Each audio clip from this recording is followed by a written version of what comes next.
Tak tahu lah. Ni kata kaki ayam. Okay, peha banyak sikit. Tak pernah di mama ni. Okay, peha dia banyak sikit. Ha?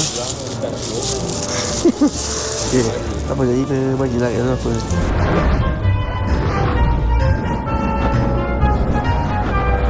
Cili dia kena masak betul-betul. Betul-betul elok baru boleh. Nanti takut sakit perut. Kita kena make sure cili dia kena masak. Sangat-sangat simple guys. Ni sebenarnya saya tengah masak lemak sebab bahan ada. Jadi daripada korang yang nak cuba sepi ni, boleh lah cuba. 1 biji bawang besar, cili 8 biji, bawang putih 2-3 biji. Lepas tu blend. Lepas tu kunyit sikit. Settle. Hantar 1 kotak.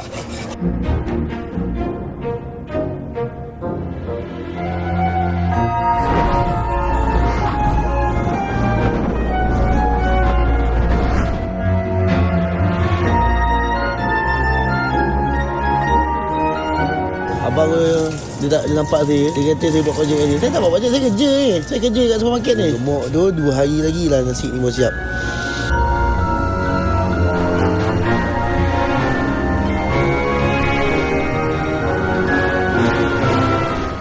Ni kau lenyekkan dia. Lenyekkan dia. Terjuk lah ni. Tak apa. Lenyekkan dia.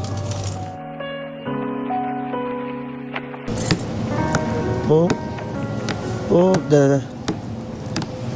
Kita nak buat apa lah? Saksikan dia, Adib.